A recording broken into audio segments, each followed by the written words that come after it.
Welcome back to the Philip DeFranco Show. You daily dive into the news, and with it being Monday, there is a lot we have to talk about today, starting with this. Mark Maron, Shane Gillis, and Zach Woods are slamming this comedy festival in Saudi Arabia that a bunch of their fellow stand-ups are participating in, and we should talk about it. Because it's called the Riyadh Comedy Festival. It kicked off on Friday. It lasts through October 9th, and it has a massive lineup. You've got Pete Davidson, Bill Burr, Dave Chappelle, Whitney Cummings, Andrew Schultz, and Flagrant, Kevin Hart, Tom Segura, and the list just goes on and on. And, some have already gone on stage, some they still have sets upcoming, but they're all facing some backlash right now. Because Saudi Arabia, as you hopefully know, for quite a while has been criticized for its human rights abuses, like arresting journalists, exploited labor, executions for crimes like drug offenses, and way more. Like, it's literally about to be the anniversary of when Mohammed Bonesaw is believed to have killed Jamal Khashoggi. And in fact, just earlier this year, the nation's top court there executed a journalist who had been behind bars for over 7 years. And so with all this, last week you had Human Rights Watch issuing a statement arguing that the Saudi government is using the festival, quote, to deflect attention from its brutal repression of free speech and other pervasive human rights violations. And you had them then urging the performers to use their time at the festival to urge Saudi leaders to free unjustly detained journalists and activists so they're not laundering the government's reputation. Right, but also, it's not just activists and nonprofits who are slamming comedians. I mean, you have tons of other comedians also speaking out. Right? You recently had comedian Mark Maron speaking on this. I mean, the same guy that's going to pay them is the same guy that paid that guy to bonesaw Jamal Khashoggi and put him in a suitcase. But don't let that stop the yucks. It's going to be a good time.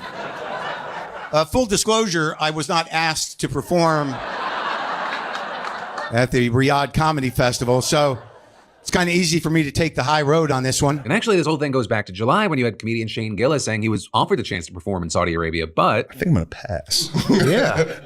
For the troops? Is it for the troops? Not for the troops. It's for the Saudis. For the Saudi princes? Yeah, and everyone's like, yeah, you should do it. Everyone's doing it. It's like, for Saudis? Yeah.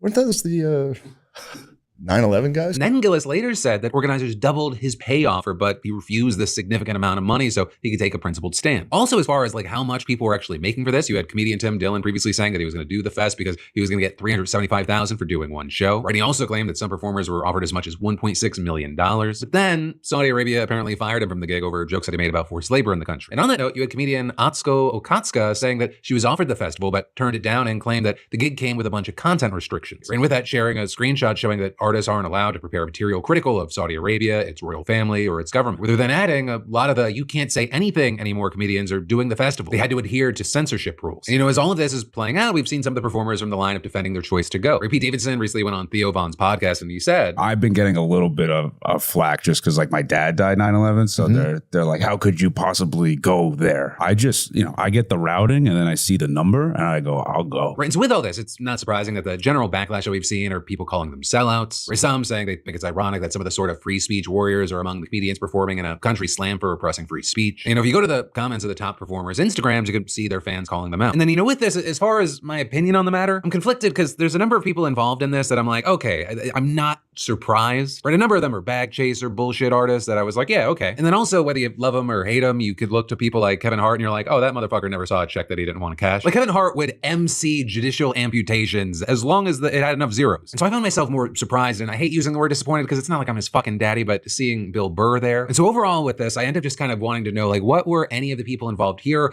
as well as, what were any of the people that were involved in the whitewashing that we've seen of Saudi Arabia in other aspects thinking. And I think the closest thing that we've gotten to that was Nimesh Patel was previously involved in this and he ended up dropping out. He also then put out a what felt like a passive aggressive TikTok where he seemed to feel like he was the victim of this situation, right? As he was also then trying to like make this false equivalency comparison to the United States and Saudi Arabia. And then in a follow-up video he made after that, that was fucked up because he said if he had gone, it would have been essentially like 20% of the money that he would have made that year. And he shows a screenshot of his back and forth with his people where he's like, hey, I wouldn't do this thing if Netanyahu asked me. It feels like a moral thing. But then also in the same video, he was like, but if it was also like generational wealth, like it was money that would genuinely change my life, I'd still probably do it. And so I don't know. I think for the rest of them, it's probably just a mixed bag of I don't care about the controversy. I'm just going for that bag. Maybe they're thinking safety in numbers or I don't know. But hey, as this comedy festival continues to move along, I got to ask you, like, what are your thoughts around any of this? But then quickly, next up in the news, Trump, the president of the United States, shared and then deleted a seemingly AI-generated video showing a magic bed that cures all illnesses, which begs so many questions, though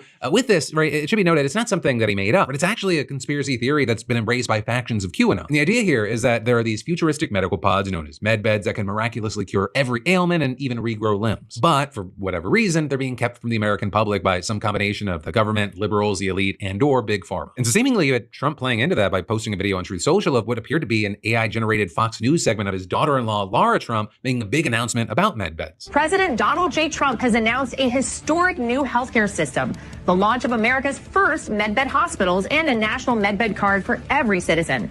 Every American will soon receive their own medbed card. With it, you'll have guaranteed access to our new hospitals led by the top doctors in the nation, equipped with the most advanced technology in the world. These facilities are safe, modern, and designed to restore every citizen to full health and strength. This is the beginning of a new era in American healthcare.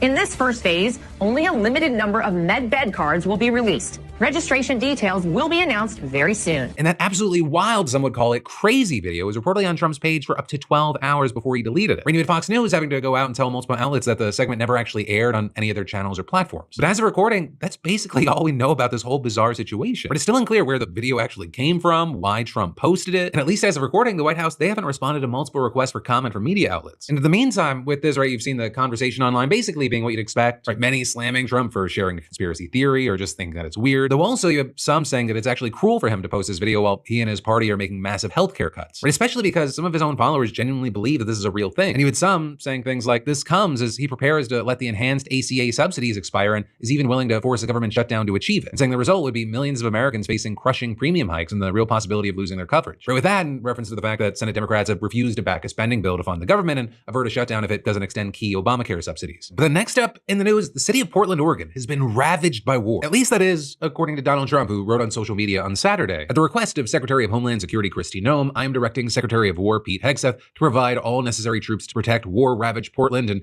any of our ICE facilities under siege from attack by Antifa and other domestic terrorists. And adding, I am also authorizing full force if necessary. Now with that, it is not technically clear what Trump meant by full force, though you have a lot of people filling in the blanks there. And that is, you have the Pentagon saying in a statement simply that it was aware of the president's directive to mobilize military personnel to Portland. And that is, you had a departmental memo signed by Defense Secretary Pete Hegseth reportedly indicating that 200 members of the Oregon National Guard will be called into federal service effective immediately for a period of 60 days. And of course, all of this, it begs the question, why? And well, Portland, it's long been a favorite target for Trump, especially since 2020 when tens of thousands of people there protested racial injustice following the murder of George Floyd. Right, and Trump, he sent hundreds of federal agents into the city with their stated purpose being protecting the federal courthouse and other federal property from vandalism. But a big thing is, this time around, we haven't seen anything close to that scale. What you've had for several months are pretty small groups of demonstrators, most nights, no more than 24, reportedly camping outside of a building used by ICE in Southwest Portland. And actually, you've got the city threatening to take action against ICE for allegedly violating a conditional use permit for leasing the building that limits the number of detainees and length of time they can be held there. But in any case, clashes have occasionally broken out between the protesters and federal law enforcement at this building. And with that, you've got the New York Times reporting that the protesters chant and hold up signs and federal cars leave the building, sometimes even attempting to block the vehicles, but ultimately drawing little or no response during the day and early evening. Then they say that later in the evening, federal agents regularly leave the building to confront them and attempt to drive them away, with one protester saying they get violent, tear gas, batons, bear spray, rubber bullets, shields. And actually with that, you had a charter school renting space near the ICE facility saying they had to move out this fall, with them citing the heavy use of tear gas by federal agents and potential health risks for students. So then on the opposite side of this, you had the Trump administration attributing any violence to the protesters. And in fact, back in July, you had the Department of Homeland Security describing this ICE facility as being under siege and adding in a statement, rioters have attacked law enforcement officials, destroyed federal property, and have posted death threats at the facility. But in the face of all that, for the most part, Portland had stayed off of Trump's radar, with his attention mostly focused on cities like LA, Washington, D.C., and Chicago. That is, until earlier this month when you had Fox News airing a report claiming to show protesters wreaking havoc outside of an ICE facility in Portland. Though also, notably with that, you had footage of these small, isolated anti-ICE protests that have been taking place over the past few months, mixed in with a clip from the much larger 2020 protests, which apparently misled Trump about what was really happening right now. So then you had him saying in the Oval Office the next day that Portland hadn't been on his list of cities to send troops into before, but after watching television the previous night, he may have changed his mind. Portland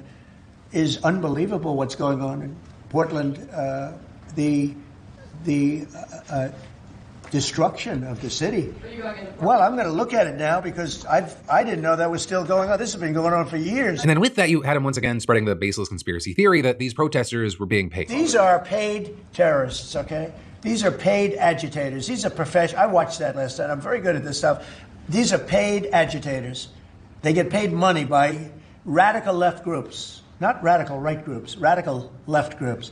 and they get paid a lot of money. Right, and that, of course, ties into his recent executive order declaring Antifa a domestic terrorist organization, right? A designation that notably doesn't actually exist under U.S. law. And that's, of course, before even mentioning that anti-fascism, like fascism itself, is a political ideology and not a specific organization. Right, but regardless, one of the things we've seen now is that these Trump threats, they've seemingly brought new life into the protests, with hundreds gathering outside of that ICE building last night. Right, and then also something else we've seen are state and local officials presenting a united front and objecting to the deployment of troops. So you had Governor Tina Kotek saying she learned of the president's declaration after waking up to the news on social media like everyone else. Also adding that she had spoken with Trump and Noam since then and made it very clear that the military is not needed in Portland. In my conversations directly with President Trump and Secretary Noam, I have been abundantly clear with them that Portland and the state of Oregon believe in the rule of law, and we can manage our own local public safety needs. There is no insurrection, there is no threat to national security, and there is no need for military troops in our major city.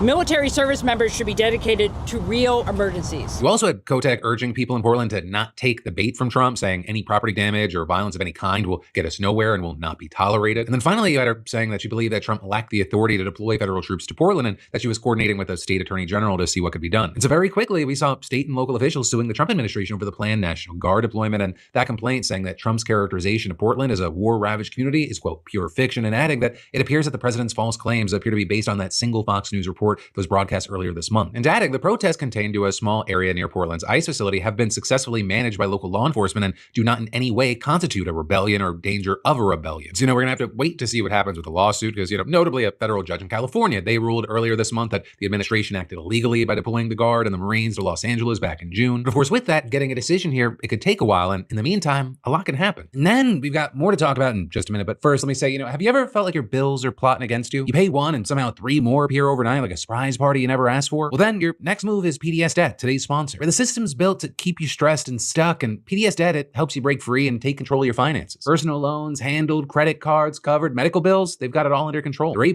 rated with the Better Business Bureau and have thousands of 5-star reviews on Google and Trustpilot, right? It's credibility you can trust. No minimum credit score, no judgment, just a personalized plan designed by real humans who understand your situation. And hundreds of thousands of people have already regained control of their money with PDS Debt. Real results, not marketing. And they've got you, guiding your every step, helping you climb out, take control, and rebuild your financial life. Feels like a cheat code for your money, legal and effective. If I was where I used to be, PDS Debt's where I'd go right now. And hey, you're just 30 seconds away from starting your journey to be debt-free. So get your free assessment and find the best option for you right now at pdsdebt.com/DeFranco. That's pdsdebt.com/DeFranco, or that QR code's on screen. Just scan it and take the first step today. But then next up in the news, we need to talk about Donald Trump now securing a criminal indictment against former FBI Director James Comey. And Comey, he was fired by Trump back in 2017, and he's since become a prominent critic of the president. And also, we're gonna have to talk about Christopher Wray, who Trump appointed to replace Comey, but then quickly soured on due to his perceived lack of loyalty. Starting with Comey, you had a grand jury indicting him on Thursday. Right, and that coming only a few days after Trump publicly chided Attorney General Pam Bondi for not moving fast enough to prosecute Comey and the president's other political enemies. He forced out the attorney in charge of the district investigating Comey and installed his personal lawyer, Lindsay Halligan, who has no experience as a prosecutor, in the position. And with that, you've had the New York Times reporting that the filing of the indictment came over the objection of career prosecutors who found insufficient evidence to support charges but were overruled by Halligan. And in fact, that 2-page indictment, it was only signed by Halligan when it's very normal for these firings to be endorsed by multiple prosecutors who've been involved in gathering evidence in the case. What you had in the end there was 14 of the 23 grand jurors who heard the presentation of charges voting to indict Comey, just narrowly clearing that 12-vote threshold. And specifically, what you saw was they decided that prosecutors had probable cause to bring one count of making a false statement to Congress and one count of obstruction of a congressional proceeding. Right, and both of those counts, they relate to Comey's testimony before the Senate Judiciary Committee in 2020. The first alleges that Comey lied when he told the committee that he hadn't authorized someone at the FBI to be an anonymous source in news reports regarding an investigation into Person 1, which appears to be a reference to Hillary Clinton. And then the second, it alleges that Comey did corruptly endeavor to influence, obstruct, and impede the committee by making false statements. Right, and with that, Halligan also tried to get the grand jury to indict Comey on a second false statement charge, but that one got rejected. Still, Comey faces up to 5 years in prison if convicted. Though notably, with this, you've got a number of legal experts saying that this case is going to be difficult to prove, and it could even get thrown out of court, and they're pointing to Trump's own statements as evidence of this being vindictive prosecution. Right, and so with all this, you're seeing several current and former Justice Department officials condemning the decision to file charges on what they say is weak evidence. You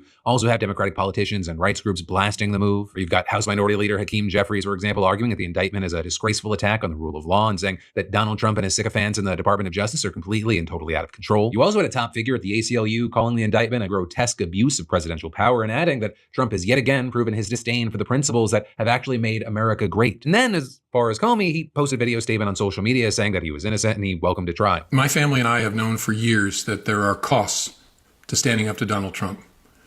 But we couldn't imagine ourselves living any other way. We will not live on our knees. And you shouldn't either. On the other side of this, right, with the Trump administration, you had Bondi claiming no one is above the law and arguing. Today's indictment reflects this Department of Justice's commitment to holding those who abuse positions of power accountable for misleading the American public. You then also had Trump celebrating the news in a post on Truth Social, calling Comey one of the worst human beings this country has ever been exposed to, and claiming he's now at the beginning of being held responsible for his crimes against our nation. And all of this is, he appeared to suggest that Comey will not be the last to be prosecuted. It's not a list, but I think there'll be others. I mean, they're corrupt. These were corrupt, radical left Democrats, because Comey essentially was he's worse than a Democrat. I would say the Democrats are better than Comey, but no, there'll be others. Look, that's my opinion. They weaponized the Justice Department like nobody in history. What they've done is terrible.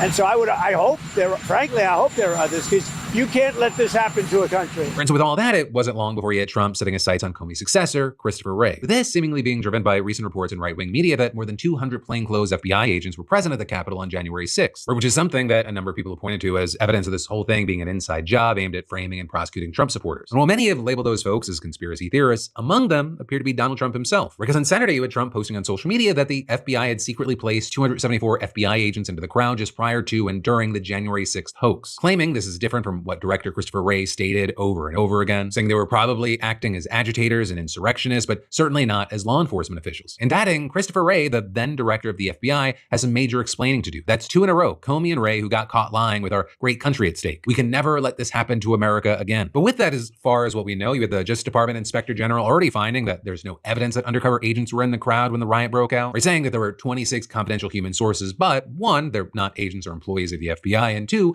according to the Inspector General's report, they didn't tell the Bureau of their plans to attend, and none were instructed to violate any laws or participate in the riot. And then you did actually have FBI personnel on the scene, but only after the riot had already broken out and at the request of the Capitol Police. Or with some also responding to pipe bombs placed near the Democratic National Committee and Republican National Committee headquarters the night before. And you even had current FBI Director Kash Patel acknowledging this on Fox News over the weekend, right, explaining that agents had been sent to the Capitol for crowd control purposes after the riot was already underway. But with that, you still had Patel arguing that this was not the proper role of FBI agents and pointing to Wray's past refusal to disclose if agents or sources were embedded within the crowd. But there with that, you have many saying it's not clear that Wray actually lied to Congress. Right? Noting in 2023, he very clearly told lawmakers that the violence at the Capitol was not part of some operation orchestrated by the FBI, but he refused to disclose if any agents or sources were embedded within the crowd. But still, you had Trump doubling down on this yesterday, saying he would think the Justice Department is investigating Wray. But for now, we're going to have to wait to see what happens with Comey and Wray, though it's very likely it doesn't end with them. But then next up, in the news, 4 deadly mass shootings happened in this country over the weekend, and it's left at least 10 dead and many more injured. Right? And so we'll start in Grand Blanc Township in Michigan, a roughly 8,000 person community just outside of Flint and roughly 50 miles from Detroit. And at around 10:30 yesterday morning, a truck reportedly rammed through the doors of a local Mormon church before the driver got out and started shooting an assault rifle at the hundreds of people inside the church as they ran away. Right? And then a fire broke out, with local police saying that it was started intentionally by the gunman who used gasoline as an accelerant, and police saying that they also found explosive devices. Right? And as far as the shooter, he was later identified as a 40-year-old former Marine and veteran of the Iraq War, and he was shot and killed by police on the scene. And so with his death, the total number dead reached 5, with 2 churchgoers being shot and another 2 bodies being pulled from the building after the fire. Right? And that is another 8 people were injured, 7 of those in stable condition, though 1 remains critical. Now with this, the police, they haven't released names of the victims as I'm recording this. They also warned that there may be more victims revealed as the investigation continues, with the local chief of police saying, we do believe that there were people up there that were near that fire and they were unable to get out of the church. And adding, we do believe we will find additional victims once we're able to search that, once there are no signs of a fire reignited. And also regarding investigations, you have the FBI saying that they're investigating this as a targeted act of violence, though right now a motive is yet to be determined. And so, this is something we're gonna have to keep our eyes on, especially as most of the community, they were caught wildly off guard by one of their own doing something like this. Right, as far as what we know, the shooter reportedly graduated from a nearby high school in 2004 before joining the Marines and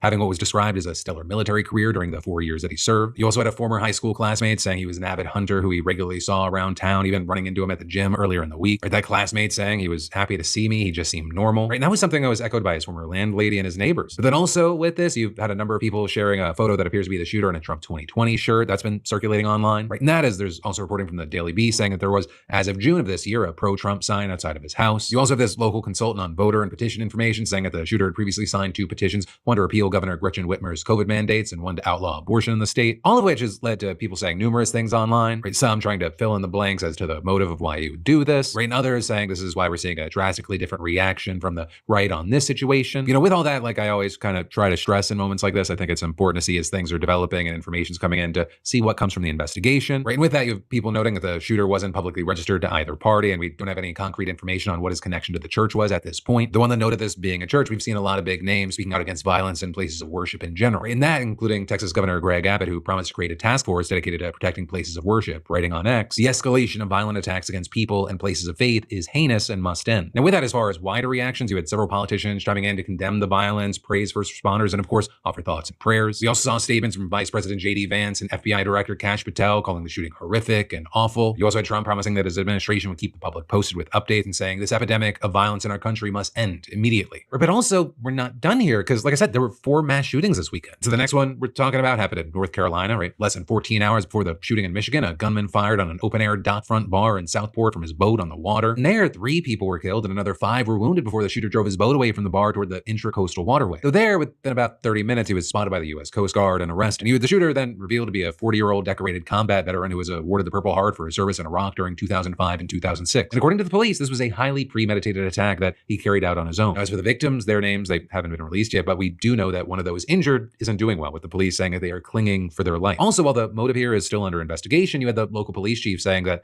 the shooter is claiming to have PTSD after being injured in the line of duty during his time in Iraq. And you also had the chief going on to say that they were previously aware of this man, and he reportedly filed lawsuits against the city of Southport and the police department before. But with that, the district attorney added there was, quote, nothing significant in his past which would give us any indication that he was capable of such horror. But then from there, we have to go further south and talk about Texas, where 2 people were killed and several more injured at a shooting at the Kickapoo Lucky Eagle Casino. And the shooting there reportedly happened just after midnight Saturday night when a raffle drew a large crowd to the casino. The shooter there firing on that crowd and then fleeing the scene, with his car then being later tracked down by multiple law enforcement agencies before he was taken into custody. Right in there, you had the local sheriff's department identifying the shooter as a 34-year-old former member of the National Guard. And while that investigation is still ongoing, we do know who at least one of the victims was, a retired U.S. Customs and Border Protection agent named Marcus Antley, with the local mayor saying that Antley was a beloved community member who, quote, will be remembered not only for his career, but also for his generosity, leadership, and the lasting friendships he built. So then the last place we'll talk about here is New Orleans, where 1 woman was killed and another 3 people were injured in a shooting on Bourbon Street. Because just before 2:30 on Sunday morning, you had police responding to reports of gunfire. Right when they arrived, they found 3 victims, 1 woman who was declared dead at the scene, another injured woman, another injured man, and they later found another victim at a nearby intersection who had been grazed by one of the shots fired and was taken to the hospital with the other 2 injured victims. Right, and currently with this shooting, the police are still looking for the shooter and trying to determine motive. But they also released stills to the public looking for information about an unidentified man that they say is a suspect in the case. Right, the police also confirming that the shooting was caught on camera. So, while we'll have to wait to see what happens there and also what information we get from all of these situations. You have many noting that just this year alone, this is a part of the at least 324 mass shootings, according to the nonprofit Gun Violence Archive. But again, we need to see what comes from the investigations and really all 4 of these situations. And in the meantime, for any of them, of course, I'd love to know your thoughts, opinions, and reactions. But then, with everything that we've talked about today, it ultimately has brought us to the one final thing that I want to hit on. I do think it's important because it does feel like there are a lot of people and a lot of entities out there that are pushing us versus them, left versus right. It's just a complete black and white situation of you did this, even if it's just someone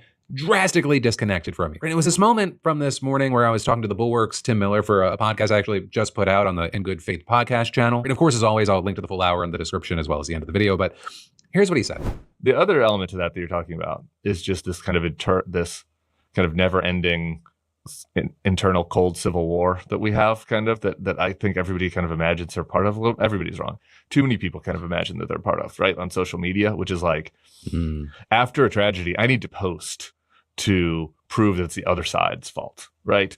Or I need to post to remind people that if this one was my fault, there's actually been more that's the other side's fault, right? And my point is kind of that is an unhealthy way to think just individually. People should stop doing that.